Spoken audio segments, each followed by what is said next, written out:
Thanks again for joining us here today for today's tech talk called Optimizing Your Serverless Applications. Again, my name is Chris Munz. I am currently a Principal Developer Advocate for Serverless at AWS. I lead a team of people who are focused on working with AWS's customers to try and better understand what this whole serverless thing is, what it means to build serverless applications, best practices, security, and all sorts of stuff like that. I've been now at Amazon Web Services for a little over 7.5 years in a couple different roles, but previously come from more of what maybe you'd consider today a DevOps background. Either way, today all I do these days is pretty much focus on this world of serverless. So why are we here today? Well, as we all know, the term serverless in the industry is growing rapidly. Serverless is one of the hottest topics that we see out there today. And a lot of customers come to us looking for best practices guidance on how they should be building serverless applications. There are some things that are different with serverless that make some of the old best practices or better practices maybe that you might be used to either not applicable or need to be tweaked a little bit for this new serverless world. And so we're going to talk a little bit about those here today, and hopefully you'll come away with some items or actions on your side that you can take to help make your serverless applications even better. Now, the world of serverless is getting bigger every day, but we're going to be focusing primarily today on a service called AWS Lambda. Now, AWS Lambda is an almost 5-year-old service here for us here at AWS. It was first announced back in November of 2014, so we're just coming up on the 5th year anniversary of its announcement. It is a compute service, and so it has a number of capabilities, a number of aspects. And given that this is a 400 level talk on optimizing applications, we're not going to go too much into the basics today, but you could find a lot of information either on the landing pages that we have for the product, in other tech talks that we have, and so forth. And as well as if you have questions here during the talk, feel free to toss them into the Q&A pod, and we'll try to help answer those as quickly as we can. Now, when we talk about Lambda, there's a concept of a Lambda function. And when we look at the anatomy of a Lambda function, there are kind of a couple different components that make up that Lambda function. And so if we start at kind of the biggest or the widest, we have what we call the compute substrate. This is essentially all of the compute infrastructure that the AWS Lambda service manages on your behalf that you don't have to think about. So all of the raw compute, the networking, the storage, the load balancing, all of those things that come as part of a managed service that, again, you don't have to think too much about. There's the execution environment, and this includes the way that you configure your execution environment. We'll talk a bit about today about what makes that up. There's the language runtime that you use, and now we could spend a lot of time talking about specifics to given languages. Today we support a number of languages directly in AWS Lambda. We also have something called the Runtime API, which allows you to bring your own language runtime to the platform. But given kind of all the nuances of difference, we won't do anything too specific about one language or another here. And then lastly, there is your function. And so your function is the code that you write that contains your business logic and anything else that your business logic needs to complete the task at hand as configured for it. And so we'll be focusing primarily today on the places where you can actually impact things that go kind of across the service. So again, nothing language specific. And this includes your function, so how you write your function and how you configure what you do with it. And then the execution environment, which again contains configuration information and kind of how you've configured your execution environment via your function config. So let's dive into the first one here, your function. Now again, when we talk about a serverless application in the context of Lambda, you will have a Lambda function. That function today can be written in one of the managed languages that we have that you see here, so Node.js, Python, Java, C#, Go, Ruby. Or you could bring any number of languages that you could think of via the Runtime API.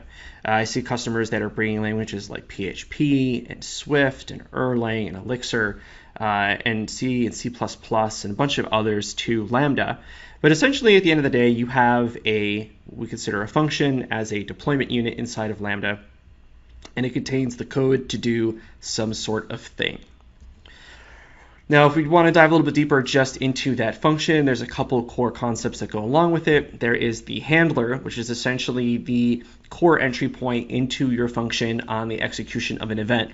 So an event will happen, it will trigger a Lambda function, and what actually gets triggered is this handler function. What gets passed into that are two different things. First, the event object. So much like the name might sound, the event object contains the information relevant to the event that caused the invocation of your function. In the situation where an API gateway-based event has happened, it'll contain all the information about that API call, headers, cookies, the paths, any other body that might have been passed in. In the case of, say, an event that was triggered by Amazon S3, it would contain information about the bucket, the object, and the action that was taken upon it. Then we have the context object. Now, the context object is a little different in that it contains mostly information that's kind of immutable to you or by the event source itself. So there's information such as the request ID, where logs could be found, various configuration information about the function, and there could be various ways that you need to interface with this as part of the execution of your function, and so this information is made available to you there. Now, beyond the function, you're going to need some sort of event source. So you need some sort of thing that could go and actually trigger the Lambda function. Today, there are over 50 different services at AWS that can invoke a Lambda function. They range in what they could do from things like changes in data state, so databases that can invoke Lambda functions, request to endpoints, so things like API Gateway or Alexa, which can invoke Lambda functions, or changes in resource state. So for example, many of our developer and management tools have the ability to invoke a Lambda function at some sort of in reaction to, say, a security event or a developer pipeline event or code commit. There's a lot of different ways that you can use Lambda there. And so when the event happens, it triggers, again, the Lambda function. Basically what this means is that the event source calls the Lambda API, which we'll talk about here a little bit later. The Lambda API then takes the event, looks at the destination function, finds a compute resource, pulls in your code, pulls in the event, executes it all, and then your code does what it needs to do. And that's essentially the short and quick in terms of the lifecycle of a Lambda function. Now, we saw the handler, but you're probably going to need other code to help you do what it is that you need to get done. And so your handler pretty quickly will expand to include a number of other areas. And now these other areas are all really important, and they're all places where you have the ability to tweak and tune things and follow certain best practices. And so I'm going to spend a little more time here talking about what some of those best practices are. So as we see here, I have some dependencies, some pre-handler code that I might want to execute. I could have configuration information in here, or a number of other things. And so in Lambda, there's this concept of pre-handler execution. And across the various languages that are supported, this works in a couple different ways. But more or less, the idea here is that during the first initial cold start of an execution environment, we execute pre-handler code. Now, the duration, or I should say the kind of life cycle of the execution environment could vary in a number of different factors. But generally speaking, you can use this again to import these dependencies, to set up initial configurations, and all sorts of things that you would need to do before your code can actually execute. So when it comes to pre-handler code and dependencies and variables that you might set, there's a number, again, of kind of good best practices that we encourage. The first is when it comes to dependencies, import only what you need. And that means only what the code that exists inside of that function's file or class or definition are ever going to need. The larger your application artifact is can have negative impacts upon the execution time of your code. It can make it slower to start. It can bloat its usage in memory. And all of those are things that you traditionally don't want to do, right? Lighter, leaner code is going to run faster. Now, pre-handler code is typically used by many people for doing things like we see kind of defined here. I have a pre-handler function called secret getter. I have a pre-handler function that I call dbconnect. Both are great use cases for getting information that my function might need later, including things like db connection strings, potentially things like passwords or usernames or API keys that my code might need from some sort of secrets manager. But one thing you want to be, kind of context aware of is that execution environments are reused. And so the first time that your execution environment spins up, it's going to execute this code. But execution environments can potentially stay around for many minutes, maybe even into hours. And so you want to pay attention to the potential for, say, a DB connection to time out. or for it to kind of age out of existence. You want to make sure that if you are pulling in secrets, that you have a way of re-pulling them if you need to. And so if you're going to do this kind of work in the pre-handler, you still want to think about how in the handler you could resolve any sorts of failures or issues that might occur. That said, doing this stuff in the pre-handler will streamline down the actual execution of your function. And so it does make sense to put some of this stuff in the pre-handler for that reusability aspect versus just putting it directly into the handler. Now, some other aspects here about pre-handler code and then handler code. You want to lazily load variables in the global scope. Again, variables will typically contain information that will consume memory. If you are loading variables that come in from, say, a call to another function that talks off to another service or gets data from someplace else, this could negatively impact your code execution time. Again, don't load it if you don't need it. If you have certain variables or certain libraries or certain functions that you need to run only depending on certain execution paths, say inside of your function, then don't run all of them up front. It might be better to do them just at that next execution time. And the last thing, this is one that I find people run into more specifically with, say, Node.js, where asynchronous workflows come in, but clear out variables after they are used or right before they are used inside of the function. One common mistake that I see developers making is that they might accidentally have data left behind from a previous execution. Somehow maybe they are appending instead of overwriting a variable, and so they end up with the wrong data that comes out. Maybe you're putting messages into log lines and you end up with duplication there. And so clearing out those variables is really useful. Same thing goes for temp space. If you do use temp space inside of a Lambda function, is that if you don't need that data from one execution to another, you're best clearing it out just to make sure that it doesn't stick around for some reason that could, again, impact a further execution. So we talked a little bit about some of these common helper functions. In this case, I had some very specific use cases for them. One, getting secrets that I might want to pull in. And again, this means things like usernames and passwords, and then potentially using those or for whatever way possible, connecting to a database. Now, there are things that you want to be kind of cognizant of here as well. So inside of Lambda, we have a concept called environment variables. They work pretty much the exact same way for environment variables that you would see normally on an operating system. So they are a standard kind of key value pair that's available to your application code via the standard environment variable APIs for your language. So for example, with Node.js, you can use process.environ, or process.env, and for Python, you could use os.environ. And depending on the language that you're using, they'll have a standard API for pulling OS-based environment variables. Now, these can be encrypted, so you do have the ability to do encryption via a service called KMS or AWS Key Management Service. But one thing that you'll have to do then is you'll need to make sure that you have IAM rules that allow for the decryption. You'll have to include the decryption SDK, and you'll have to decrypt those variables inside of your function.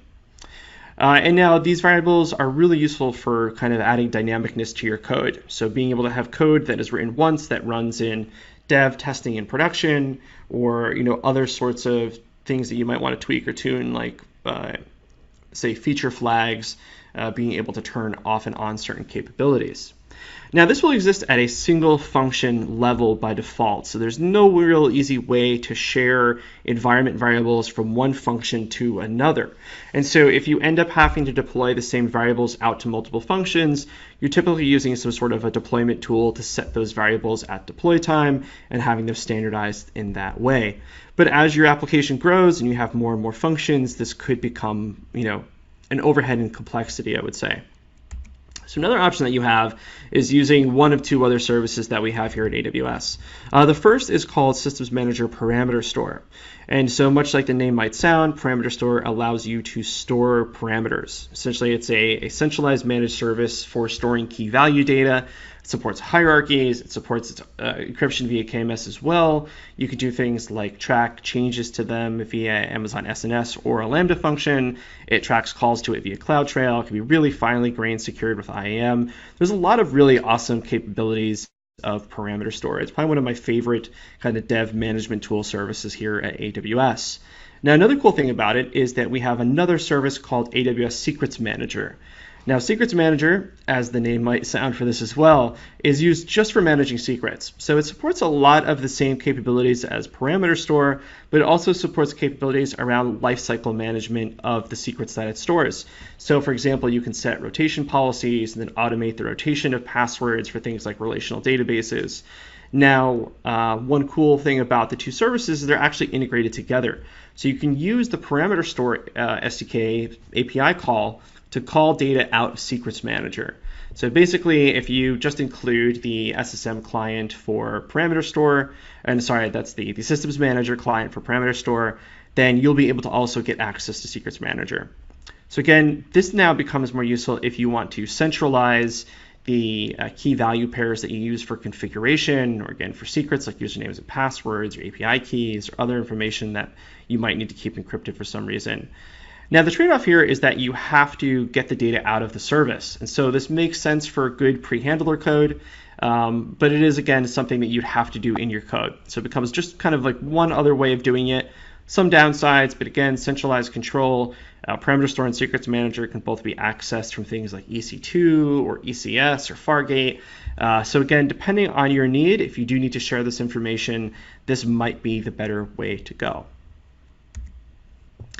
Now, after you have your event source and your function, you're going to want to talk to probably some services. So whether these be databases or data stores or other APIs that might exist out there on the internet or inside your own private infrastructure. And so we've already seen how you could include SDKs for those things, how you can manage the secrets that access them, how you could do things like pre-handler connections to databases to establish that connection. So some of these best practices we've already kind of talked about here. Now, the business sub logic functions that you add in, again, become one of those things that you have to manage. You could end up having, for example, the code that needs to write or get or pull data in and out of a given database or data store. And so as your application grows and grows, let's say for example, that I have an API gateway-based application. I have 2 or 3 dozen different API calls that I can make to my API. And say that each of my functions needs to talk to a database, it needs to talk to, say, Secrets Manager or Parameter Store. What I end up with here is the potential for each of my functions to have each of the 4 things that we were just talking about. So I've got my dependencies, configuration, I've got common helper functions, I've got business logic sub-functions, I've got my actual function handler. But if you look at this and we think about what's going to be shared across them, there could be a lot of duplicated code here. And in fact, as this grows and grows and grows, there's a really strong chance that I'm going to have a whole lot of duplicated code here. And what we really want to do is take all the duplicated code, pull it all out, and find a way to kind of share it across these functions. Now, you could do this via some sort of native language-based package management. So for example, with Node.js, you could be building your own NPMs. With Python, you could be building your own pip packages. With Java, you could be building your own jars and manage them with Maven or something like that. With Ruby gems, et cetera, et cetera. But here with Lambda, we actually have something that is very Lambda specific that helps you do this in a unique way. And this is what's called Lambda layers. So Lambda layers is a concept that allows you to easily share code across functions, and this can also be across count. And so what you could do is you upload a layer once, and then you could reference it inside of any function that you have. And now a layer could basically be anything. It could be dependencies, it could be training data, it could be your own business logic code, it could be configuration code, anything that you might need to share across Lambda functions. So again, if I have an API gateway and I've got 20 APIs mapped out to 20 different functions, I can share all sorts of the standard code between them via a single layer. Now, the way that this works, there's a couple different aspects to it. So the first is that you create a separate artifact for a layer. In this case today, it is just uploaded as a zip file, and you then create a layer for that. Now, layers are immutable. This is actually a really strong benefit to them.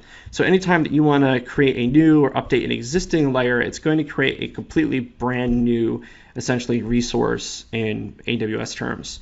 And so as we see here, I have 3 different Lambda layers, and then we see that there are 3 different versions, and versions are just given a simple number. So we have 1, 2, and 3 here.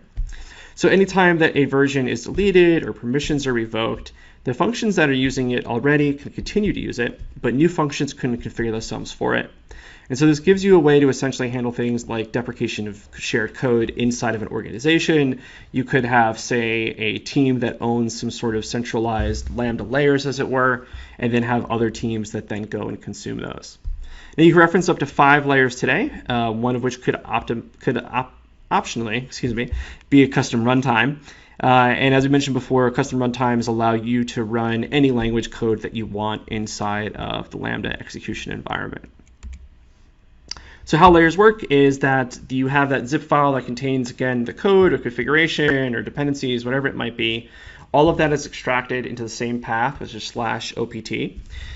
Layers are stacked. So what this means is that if you had 3 layers and the third layer contained files of the same name as the first, the third would overwrite that first layer. So the ordering does make sense, or does impact things, I should say. Now this could be useful also for being able to, say, apply quick patches to single files or just a couple of files in a layer versus you having to maybe go back and rewrite or rebuild an entire layer.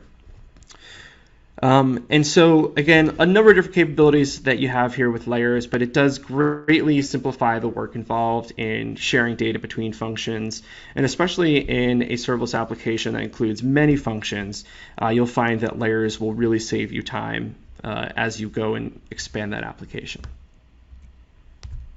Now, another thing we want to think about here, while we're talking about reducing down the amount of, say, duplicated code, is in general thinking about having really concise function logic. So one thing we encourage is that you separate your handler from that core logic. So everybody talked about how you could take out some of that business logic and put it into a layer and make it easy to reuse and standardize across various different functions for various needs that you might have. Another is that you want to use your functions to transform data, not transport data. Now, what does that mean? So let's say that you are getting data that comes in from a Kinesis data stream and you need to put it into S3. Instead of taking that data in a Lambda function and pulling it down and bundling it up and then tossing it to S3, you're better off using something like Kinesis Firehose.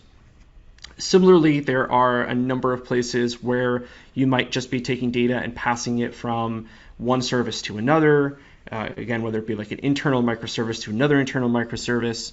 And instead of you handling all of that yourself in your Lambda code, or in your Lambda functions code, I should say, this is a great place to leverage some sort of other higher level service or managed service for you.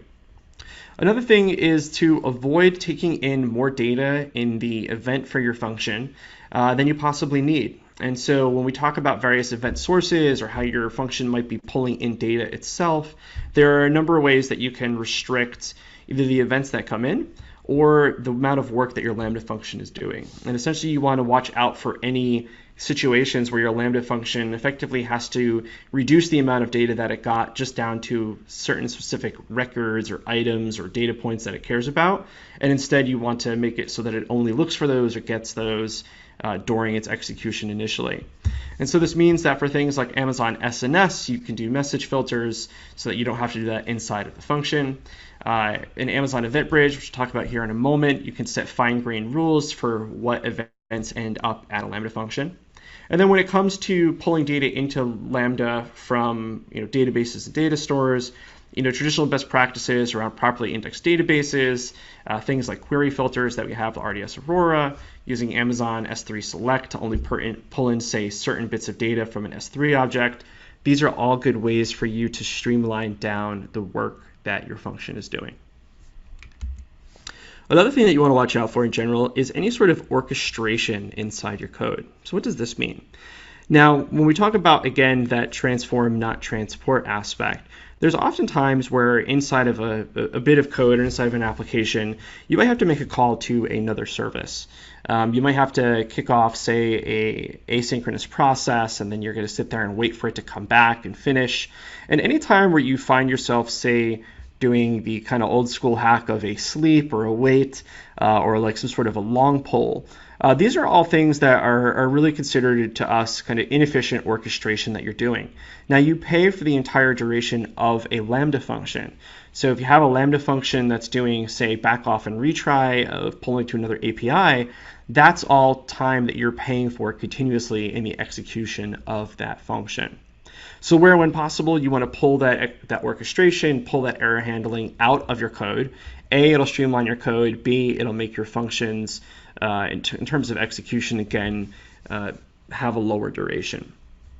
So one option that you have for this is AWS Step Functions. Step Functions is a workflow management service that can sit on top of Lambda and actually take across a number of AWS services.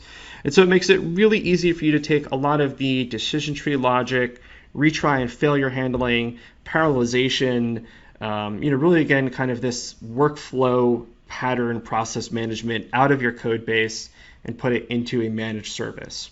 So we see in the diagram here on the side of the slide, I have a workflow that's going to take an image and pull out data about it and do a recognition call and all that kind of stuff. Now, all of the kind of green boxes that you see here represent a Lambda function. And then all of the arrows that connect in between them represent the step function service doing something to decide when to execute them or not. And so we see here that we get an image where we extract its metadata. We then actually run a Lambda function to see is it something that's supported. And hypothetically, this could just be done by step functions. We then go and store that image metadata. We then go in parallel and execute both AWS recognition and create a thumbnail of that image. We then store the tags, and then it ends. And so again, all of that workflow is controlled by step functions, and you are just writing the raw code to actually do the bits of work in between. And there's a number of things that step functions can do for you. So it can actually handle orchestration of workflows across a number of different services, including Amazon SNS and Amazon SQS, SageMaker, Glue, Batch, ECS, and Fargate. And so again, we could find that at the end of the day, there could be even situations where we don't even need to write any Lambda code. Just as an example of that, let's say that we needed to kick off some sort of batch processing. Now, if you didn't have something like step functions, you could have in your code the need for you to submit a job and then wait a bit, looking for job status, retrying or failing. If the job is complete, then going through a success path and doing this and that. If you look over on the other side with this kind of direct integration that we have with step functions, you could tell step functions to execute a batch job. Then when it's done, step functions has the ability then to publish the success or error to SNS. And so in the case on the right-hand side, there's actually no Lambda functions that you're running at all. And so for us, the less code you're writing, the better it is for you. And that's definitely what you want to think of is there a direct integration you can use instead of having to write some sort of glue code that's going to transport and not transform. Now, another service that plays in the space is a newer service for us here. It was just first announced about a little over a month and a half ago, called Amazon EventBridge. Amazon EventBridge is a event bus service that allows you to connect sources to targets. Now, from a source perspective, there's over 90 plus different AWS services, as well as a number of third parties that can create events from their services. It's companies like Datadog and Zendesk. And then they can take those sources or the events, pass it into EventBridge. And then with EventBridge, then you have the ability to set up unique, what are called event buses that then have rules applied to them, which then can send on those events to various targets. And so it becomes a really easy way to take in an event from one place and pass it out to another. Now, this isn't meant for necessarily just a one-to-one communication between services. This is actually meant for more of an kind of omnidirectional, one-to-many, many-to-many type of communication. So just a little bit more here about EventBridge. Again, we have this concept of event sources. This can actually be your own code as well. So you could just use the AWS SDK and use the put event call for the service. We then have this concept of event buses. You could think of them essentially as namespaces that you would configure your sources and then targets against. Rules are then applied, and then those rules establish who should get the messages or the events, I should say, from a target perspective. And so today, again, over 17 different targets that are AWS services, and they include things like Lambda, Kinesis, Step Functions, SNS, and SQS. And so basically, you could plug in anything on either side of the event bus. And so what can you do with it? We'll assume that I have some sort of Lambda-based microservice or service, and there's some sort of action or event that happens inside of it. And I need to take that event and I need to send it off to a number of other places to do something. Well, I could just send that into EventBridge, and then based on the rules for the EventBridge that I've configured, I can have the event sent on to an Amazon simple notification service topic, which is maybe being consumed by an on-premises server somewhere. I could send it to Kinesis data firehose so that it puts that into S3, so I can maybe do BI or other analytics using something like Athena on the data. I could fire up an ECS task, so an Elastic Container Service task. I can execute a step function workflow. I could pass it on to another Lambda function that then calls some of my AI and ML services. And all of this can happen from a single event. So it's not that this is just one path or the other here. That one event can then go on to do lots of different things. And again, it's more than that. It's not meant to just be a one direction into the EventBridge and then out the other side. Services can all communicate with each other. Messages can be sent on to multiple targets. And so it makes a really interesting way to pass messages on without you having to A, know about who the targets are, or B, needing to establish kind of the direct routing of the messages to them. So again, this is a newer service for us here in the serverless world at AWS. We think it's one, though, that people are going to really find very valuable for building of distributed applications. So we've covered a bunch of stuff here about your function. Minimize your dependencies, use pre-handler logic wherever you can, but remember that you want to use it strategically. There are things such as pre-handler code that you might run outside your handler that you might need to rerun inside of your handler. You want to pay attention to things like bloat and making sure that you don't have too much going on there. You'll want to share secrets based on application scope. So if you have just a single function, environment variables could work out totally fine for you. However, if you have an application that has multiple functions or needs to share data with non-Lambda compute sources like EC2 or ECS, then you'll probably want to look at something like parameter store or secrets manager. Again, you want to think about how the reuse impacts the statefulness of data, such as in variables, database connections, any sort of other downstream service or dependency that you might be connecting to it. Now, we talked about all these different aspects that end up inside of an application, and again, layers can help you save on code deduplication. They can help with governance and standardization, security and management, and so layers should become just a kind of common component of what you're working with when you're building a serverless application. Think about concise logic. So think about how it is that you can reduce the amount of code that you're writing via using higher level services, via only processing events that you need to, via only pulling in data that you need to, and not having to do a lot of extra work inside of your function. And then lastly, think about how you can take orchestration, message passing, and all that kind of stuff out of your code and use services like Step Functions or EventBridge or SNS or SQS or Kinesis. That'll make your life a whole lot easier. Cool. So we covered the your function aspect of things. Let's move on to the next area where you have impact, which is the execution environment.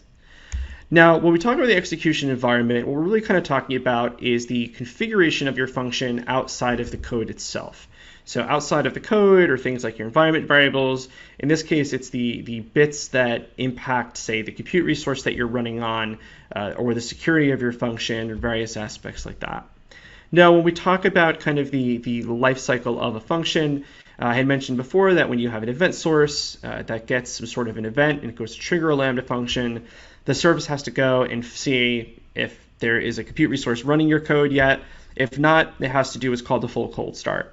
And so the service will identify a compute resource for you. It will download your code. It will basically bootstrap the execution environment or start up, say, the underlying worker process that has to execute your code. And then we'll have to bootstrap your runtime. So if you were using something like Java, this would mean starting up the JVM. And then it will go and execute your code. So we'll pull in the event and the context and pass that into your function handler, which will go and execute your business logic.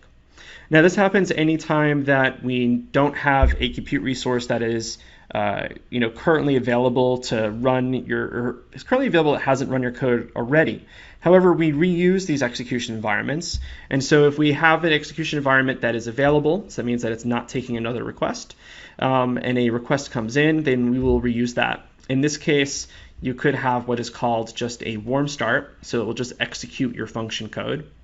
We could also have a compute resource which has your code on it but doesn't have, say, a spare up and running runtime, in which case we will do what's called a partial cold start. So we will then take forward the existing underlying hardware with your code on it and create a new worker runtime environment on top of that. And so these are the various bits of life cycles that, or the various bits of the life cycle, I should say, that you have the ability to impact a little bit. So let's talk a little bit more here about the kind of underlying environment. The first thing you want to know, though, is you want to be able to measure the impact of what's happening inside of your application. And so for that, we have a service called AWS X-Ray. It allows you to profile and troubleshoot your applications. Has deep integration across a number of different services here at AWS, but it is really well integrated, I would say, with Lambda and with Amazon API Gateway. And so with them, you have the ability to flag on the service. With Lambda, you can also optionally include the X-Ray SDK, and then use that to capture deeper information about the calls inside of your code. And so you see an example of that up here in the green kind of code window. I require the SDK, and then I'm just going to use it to do capture AWS call around the AWS SDK. Then what could come from that is the wonderful kind of service map diagram that you see kind of in the main part of the slide here. This allows me to see how my function is or has communicated with other services in my environment. Some of those might have X-Ray enabled themselves, and so I could see a deeper trace beyond just those services. Or some of them might just be kind of the end of the road. In this case, we see where it ends with DynamoDB in the two examples that are kind of mapped out in here. You'll also get a waterfall diagram of a given execution. And so you can use this to kind of troubleshoot and measure where your code is spending time. You can, for example, see where it's spending time on pre-handler code, on your actual function code. And you have the ability with the X-Ray SDK to actually create what are called custom annotations or segments by wrapping the X-Ray SDK around your own code. So you can get really deep insights into what's happening inside of your application. Okay, so now that we know we can measure things, let's actually see how we can have an impact on our actual function here. Now, there's one aspect about Lambda that I often find that people overlook or don't spend enough time thinking about. And this is that there's really kind of one knob that comes with Lambda that you have the ability to tune, and it's the amount of memory that a function can consume upon execution. Today, we support everything from 128 megabytes up to 3 gigabytes. And as you crank that knob up from, say, 120 megabytes to 256 megabytes up to maybe 512 megabytes, you get a proportional increase of CPU and network capacity. So what does this mean? So again, as I go from 120 megabytes to 256, I'm basically doubling the amount of CPU, effectively core capacity that I have, the amount of CPU power for my function. So if I have code that is more CPU bound, then turning up the memory will make my function execute typically faster. I might also have something where I have a Lambda function where it's pulling in, say, maybe a lot of data from S3, in which case more network capacity could be really valuable. I'll have more bandwidth out into the internet or to other AWS resources or other services. And so again, more memory will give that for me.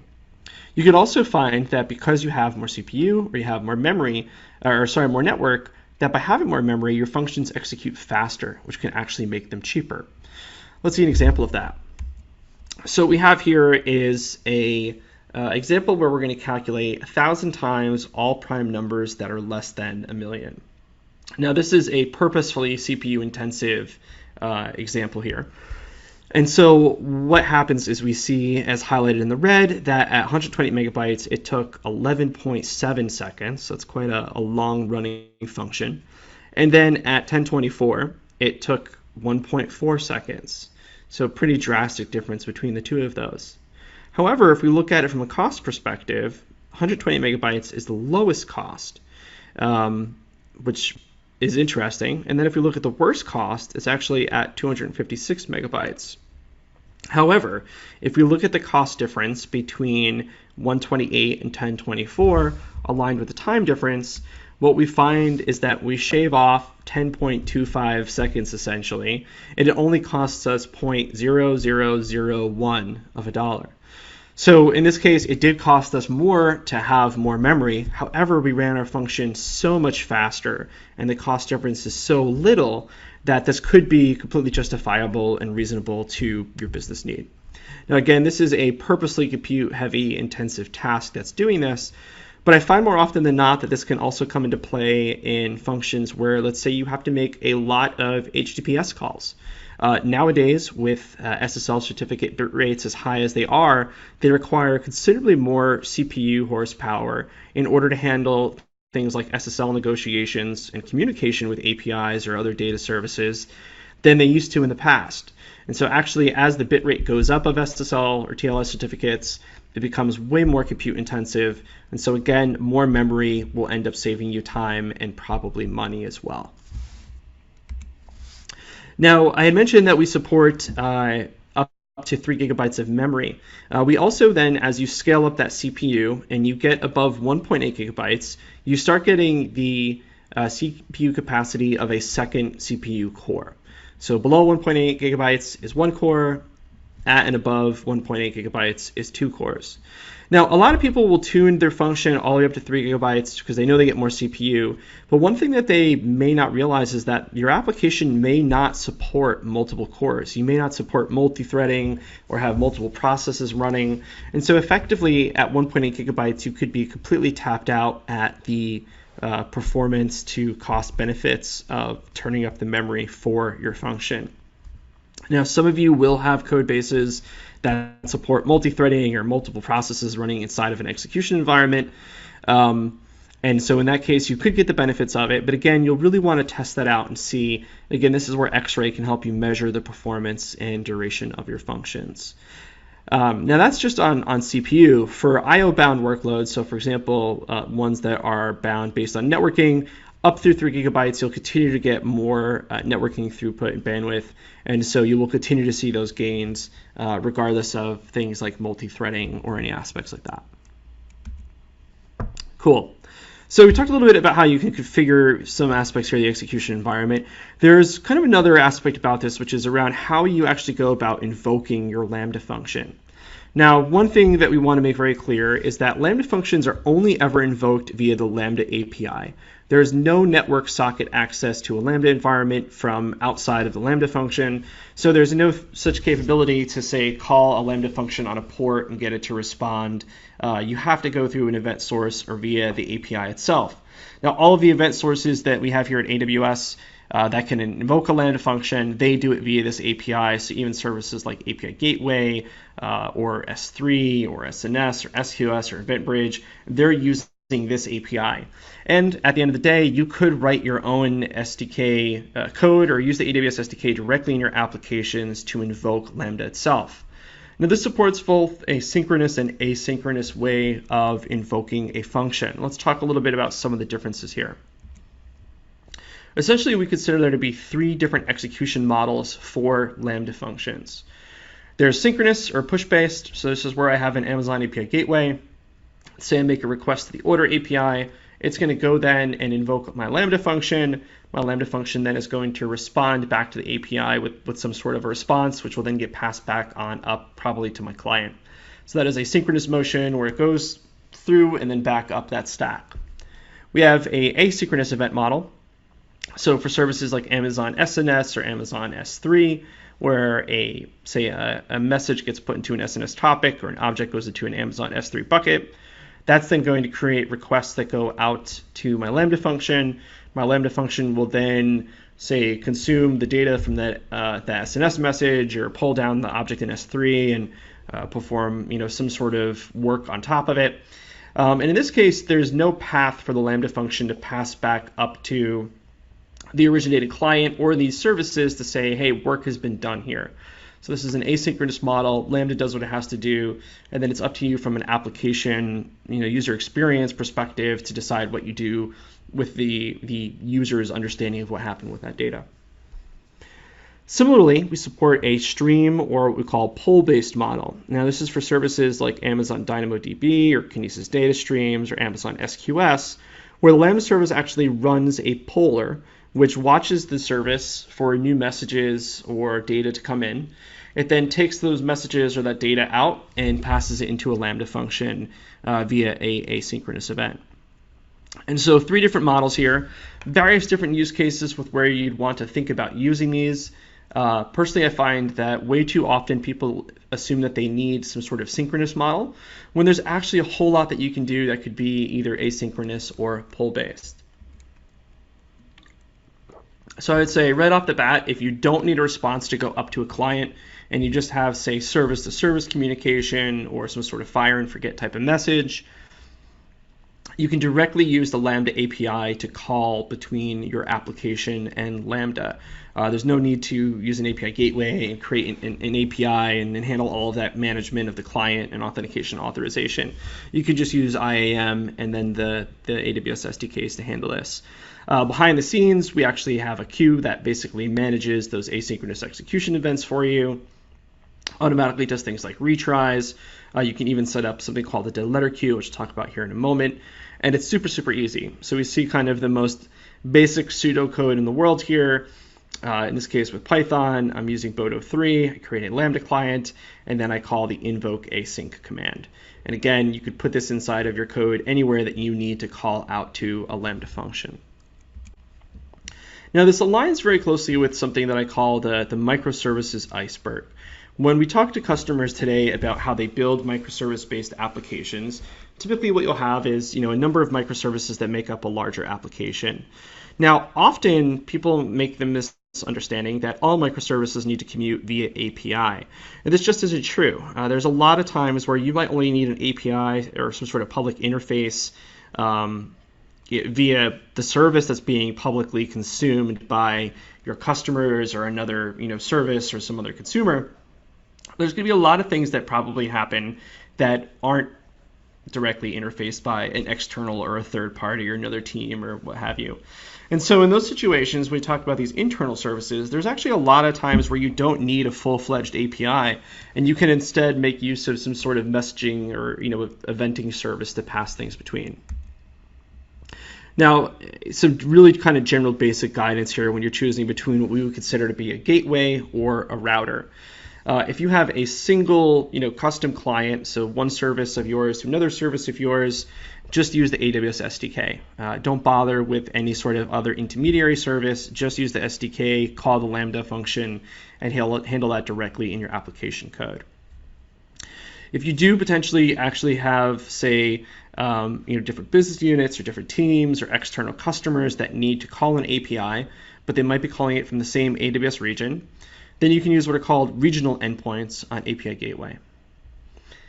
If you have private microservices that exist just inside of a VPC or virtual private cloud, then you can use private endpoints on API Gateway. If you have no need for, say, a custom API interface, but you do have multiple clients, then this is where you might want to look at things like SNS or SQS or Kinesis or EventBridge. And then lastly, if you need to do things like message fan out, then SNS and EventBridge are probably the best options that you have today. Now, if you find that you have a mobile or a web client, then that is where you would traditionally use edge-optimized API gateways. Otherwise, it's not really the option that you need when you're building an API-based service. And again, going back to an earlier point, you want to use some of the filtering capabilities of these various services to reduce the amount of essentially noise that's coming into a function. So with S3, you have the ability to configure what's called an event prefix. With SNS, you have message filtering. With EventBridge, you have rules on message attributes. And so lots of ways that you can restrict down the requests that are coming between various different clients or services to your Lambda code. So let's talk a little bit more about these services that exist behind, or I would say maybe below the waterline of our microservices diagram that we see here. There are a number of different ways that you can compare how you want to think about what is the best service for you. So you can talk about scale and concurrency controls, durability, persistence, consumption models, retries, pricing. All of these will be unique depending on what it is that you are thinking about. Just a couple here to talk about. So we talk about scale and concurrency controls. Depending on the event model that you have, there are different aspects to how concurrency works. So for example, with SNS or just the straight Lambda API, there really is no event store. Events are just going to get pumped into your Lambda function, and it will consume off of those. With things like SQS, it is actually going to batch up those messages into blocks and then consume off of those, or I would say consume those batches off of the queue. And then with stream-based, you typically have a shard-based model. So we see here that we have messages that are put into shards. Lambda consumes individually off of those shards, and so things like ordering become possible. And so the concurrency happens both at the shard level and then at what the function can consume off of those shards. So again, kind of three different concurrency models. One is just messages are just pumped out. The second is that messages are batched up off of a queue. The third is that they could be both batched and then also in parallel via the shards in a stream. So this all impacts basically how you would think about concurrency inside a function execution. Now, when it comes to controlling that, we have a capability called Lambda Per Function Concurrency controls, and this supports basically the aspect around giving you the ability to reserve concurrency for a function. Basically what it says is that this function can do up to but no more than this certain amount of concurrency. Now concurrency is not measured per minute or per second. It's actually at any point in time. So it's basically at any instantaneous moment how many functions are running of a given function, or I should say how many instances of a given function, and then basically it counts that. So you can set up a per function concurrency throttle that says this function can only run at 100 concurrency. Now, this does a couple things. One, it acts as a reservation across the overall concurrency pool inside of your account. It also basically gives both a max and then again gives you kind of that separate amount of function concurrency from your account. So your function won't be able to do more than that. It won't be able to do it'll be able to do less than that, but it will always have that concurrency pooled aside for it. And so if you had other functions that started running wild, that function would still be able to have the concurrency that's been defined for it. But again, it does act as a hard cap. And so there's kind of dual benefits to this here. Again, one is that you have the total amount of concurrency that you've set aside for your function. The second is that you have only that. And so that allows you to do things like protect downstream services like databases or other APIs that you might be talking to. Now, one little neat trick is that you can set per function concurrency to 0 on a function, and it essentially acts like a kill switch, which will stop all invocations of that function. And so it can be one useful way of, instead of tearing down a function or breaking its event source, you can just set the throttle to 0, and that will stop the concurrency or the execution of that function.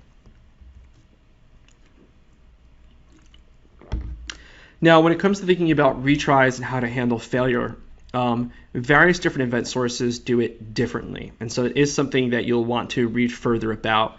We have another tech talk on queues, topics, and streams, which goes much more deeply into the. We're going to paste the link to that presentation here in the QA chat for you.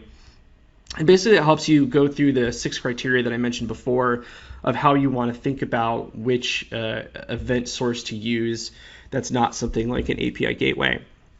Now, one thing that you'll want to think about is that we have inside of Lambda a concept called dead letter queues.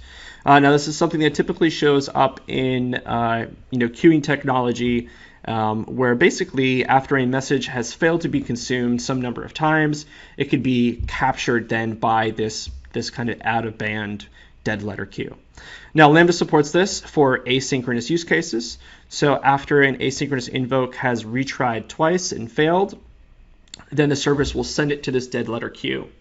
Now, the dead letter queue could be an actual queue, so you can have it sent on to SNS, where it could then maybe be processed again by another Lambda function. You could send it on to be consumed by, say, an EC2 or ECS resource. And so this becomes a great way to capture any really important events that come into your application that, if you were to lose them, could be, of negative consequences to your business. And so you can just basically monitor the queue via a traditional cloud watch alarm on SQS queue length, and then again be able to take the messages and reprocess them or rerun them at some further time. I recommend, if you're using any asynchronous invocations of Lambda, you just turn this on and configure all the aspects around watching for the queue depth and everything like that, because this will at some point save you in case you do a bad deploy or there's ever an issue with the services themselves. This will become very, very useful. Okay, let's talk a little bit about security. So security, always a key important topic for us here at AWS. We say that it's our #1 priority. And it's definitely one of these things that there are challenges for. And so as you see here in this diagram here, action S3:* makes puppies cry. And this is kind of a joke on the idea that giving way over, reaching overscoped permissions is a very bad idea. Now with Lambda, there's two aspects around how the permissions model works. One is we have a concept called functions policies. So function policies are basically, essentially, what event source can invoke a Lambda function. Can another account do it? Can just API Gateway do it? Can Kinesis do it?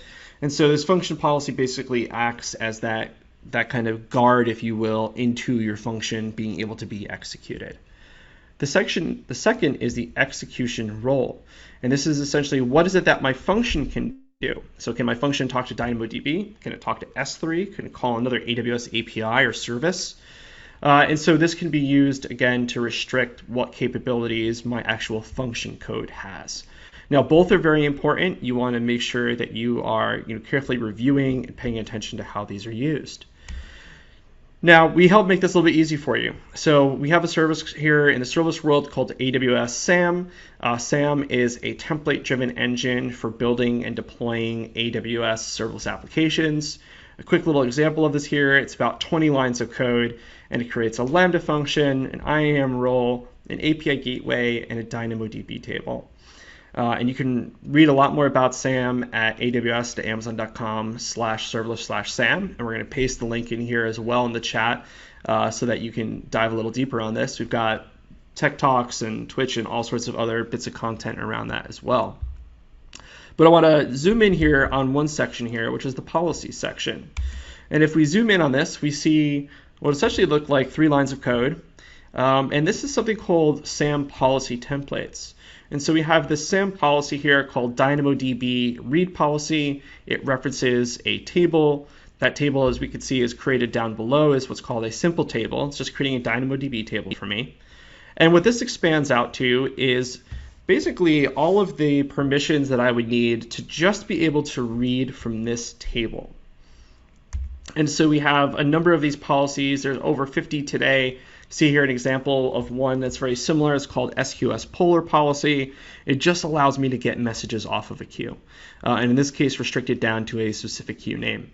And so these resource policies apply the standard best practices that we have. You could also think of it as essentially a cheat sheet for IAM because we have in here with these 50 different plus policies exactly basically the permissions that you need to interface with the given resource related to it. So definitely check this out. It's going to help you out. It's going to teach you something. AWS SAM Policy Templates, very, very, very useful. Cool. So we've talked here about a number of other things around the execution environment. We talked about how more memory gives you more CPU and more like network bandwidth or I/O proportionally. Could also help you lower the cost. You're going to want to use X-Ray to profile your workload so you see as you're cranking that knob what's going faster. Does it matter whether you go to 512 or 128 or 1.8 gigabytes? Again, 1.8 gigabytes is probably the cap for most of you unless your code supports multi-threading or multiple processes, or if you are, say, network bound or disk bound but not CPU or memory bound. So don't automatically assume that 3 gigabytes is going to be the best bang for your buck. You want to think deeply about your execution model. Now, we didn't spend a whole lot of time talking about the differences here today between sync and async, but often I find that if you can move things to asynchronous, you can start to think a lot more differently about scaling challenges, about concurrency, around failure handling, and it can really help you with decoupling your services. You want to dive a little deeper into understanding the various aspects between queues, topics, streams, and event buses, when you should use them. And again, this goes a little bit back to the previous section around thinking about how you can move orchestration, thinking about how you can do transforming, not transporting inside of your Lambda code. And then lastly, your IAM permissions, both your function policy and your execution policy, another key part of the execution environment. You want to leverage tooling like SAM where you can to help simplify that. You want to avoid any sort of star rule policies that are too over permissive and attempt to, streamline this down to exactly what it is that you need. Okay, well, we've covered a whole lot here in just about an hour of places where you can impact your performance and your security and various aspects around your Lambda functions. Again, the two main areas that you have impact on are your actual function code and then the execution environment. Quick summarization again of everything that we've talked about here. This is kind of your little cheat sheet of all the things that you want to think about. I won't read through all these different data points, but again, go through these, think about with your own applications how they impact you, and there's a lot more content you can read about many of these. Cool. With that, again, you could find a lot more information about all things serverless at aws.amazon.com/serverless. You'll see here kind of across that white bar that's over on the top there, links to developer tools, to more resources, to partners that can help you or partner tools. There's a lot of stuff that you can find just scrolling down on this page that'll help you get started or understand use cases, customer stories, and so forth. Again, my name is Chris Munns. I'm a principal developer advocate and lead the developer advocate team here at AWS for Serverless. You can find me at munns@amazon.com or at Chris Munns on Twitter. We hope to see you here in a future tech talk. We have these pretty regularly here about serverless, or you can join us on Twitch where we also have a number of sessions. Whole lot of content out there. We're here to help you. Please feel free to reach out. With that, we've been answering questions here while this tech talk has been happening. We're going to try to pick up a couple more of those here before we run out of time. But again, want to thank you for joining us here today, and we hope that we see you at a future tech talk. Thanks.